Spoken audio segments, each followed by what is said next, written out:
दोस्तों, एक देश जहां कार्निवाल होता है, संबा बजता है, फुटबॉल का जादू चलता है, जहां दुनिया का सबसे बड़ा फेस्टिवल होता है, लेकिन इसी चमकदार ब्राजील के पीछे एक ऐसी काली सच्चाई छुपी हुई है जो आपकी रूह हिला देगी। एक ऐसी दुनिया जहां बच्चे खेलने की उम्र में बंदूक उठाते हैं, जहां रोज सुबह उठना एक जीत मानी जाती है, जहां माँ रोज रात सोने से पहले भगवान से सिर्फ दुआ मांगती है कि मेरा बच्चा कल सुबह वापस आए। यह है ब्राजील के फेबलस, और आज हम इनकी वो असली जिंदगी देखेंगे जो कोई नहीं जानता। फेबलस आखिर है क्या? दोस्तों, सबसे पहले समझते हैं कि फेबलस आखिर है क्या। फेबलस बेसिकली झुग्गियां बस्ती हैं, लेकिन यह शब्द बहुत छोटा है। इन्हें डिस्क्राइब करने के लिए यह सिर्फ गरीबी नहीं है, यह एक पूरी अलग दुनिया है जो शहर के अंदर बसती है। ब्राजील में आज 1,30,00,000 से ज्यादा लोग फेबलस में रहते हैं। सिर्फ रियो डी जेनेरियो शहर में 1,000 से ज्यादा फेबलस हैं। यह बस्तियां शहर की पहाड़ियों पर बनी है, एक के ऊपर एक घर, कोई प्लानिंग नहीं, कोई मैप नहीं, कोई रूल्स नहीं। जहाँ जमीन मिली वहाँ घर बना लिया। गलियां इतनी तंग है कि दो लोग मुश्किल से एक साथ चल सकते हैं। लेकिन यह लोग यहाँ आए क्यों?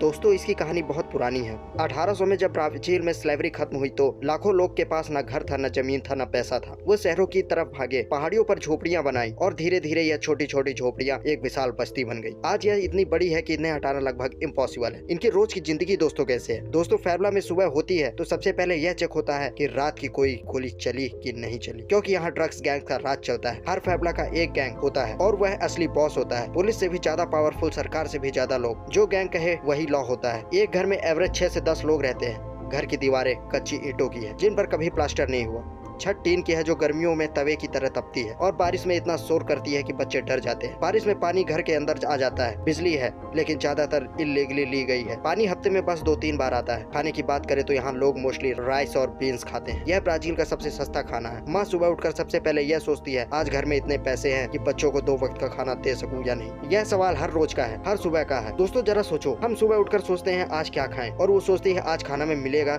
या नहीं मिलेगा। आखिर बच्चों की जिंदगी कैसी होती है? दोस्तों, इस पूरी कहानी का सबसे दर्दनाक हिस्सा यहाँ बच्चों की जिंदगी है। यह बच्चे स्कूल जाना चाहते हैं, पढ़ना चाहते हैं, कुछ बनना चाहते हैं, लेकिन रास्ते में गैंग टेरिटरी होती है। गलत दिन, गलत गली और जिंदगी खत्म। कई बच्चे स्कूल इसलिए नहीं जाते क्योंकि माँ बाप डरते हैं। बहुत से बच्चे 10-12 साल की उम्र में ही गैंग्स के लिए काम करने लगते हैं। पहले छोटे काम, मैसेज पहुंचाना, नजर रखना और इशारा करना, फिर धीरे धीरे ड्रग्स बेचना। क्यों? क्योंकि गैंग वाले एक दिन में उतना देते हैं जितने उनके माँ बाप पूरे महीने में नहीं कमाते। एक भूखा बच्चा जब देखता है कि उसका दोस्त गैंग में जाकर खाना खा रहा है तो वो उसी रास्ते पर चल पड़ते हैं। एक स्टडी के अनुसार रियो डी जेनेरियो में हर साल 3,000 से ज्यादा लोग हिंसा से मारे जाते हैं, और इनमें से सबसे बड़ी तादाद में 15 से 25 साल के युवा लड़कों की होती है। दोस्तों, यह नंबर्स नहीं है, यह किसी माँ के बेटे हैं, किसी बहन का भाई है, किसी बच्चे का बाप है। हर नंबर के पीछे एक टूटा हुआ परिवार है। सिस्टम और नाइंसाफी। दोस्तों, एक सवाल जो सबके मन में आता है, सरकार कुछ करती क्यों नहीं?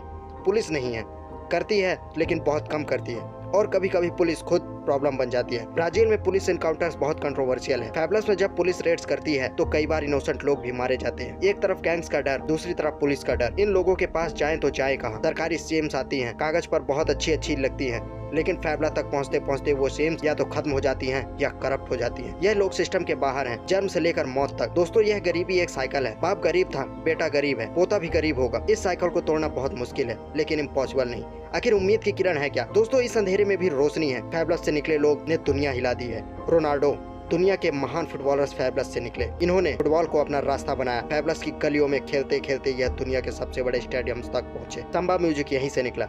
इन लोगों के दर्द के दुनिया का सबसे खूबसूरत म्यूजिक दिया। तकलीफ में भी यह लोग नाचते गाते हैं, जीते हैं। यही इनकी सबसे बड़ी ताकत है। दोस्तों, ब्राजील की यह सच्चाई हमें बहुत बड़ा सबक देती है। गरीबी का कोई चॉइस नहीं होता। यह लोग लेजी नहीं है, बुरे नहीं है। यहाँ लोग ऐसे सिस्टम में पैदा हुए जहाँ से निकलना बहुत मुश्किल है, लेकिन फिर भी यह टूटते नहीं, झुकते नहीं, हार नहीं मानते। अगली बार जब हम अपनी छोटी छोटी तकलीफों पर रोएं तो एक बार इन लोगों को याद जरूर करें जो रोज असली जंग लड़ते हैं। दोस्तों, अगर यह वीडियो आपके दिल को टच कर गई तो एक लाइक जरूर करें, चैनल सब्सक्राइब करें, क्योंकि अगली वीडियो में हम चाहेंगे कुछ बहुत ही अद्भुत नजरिया देखने के लिए।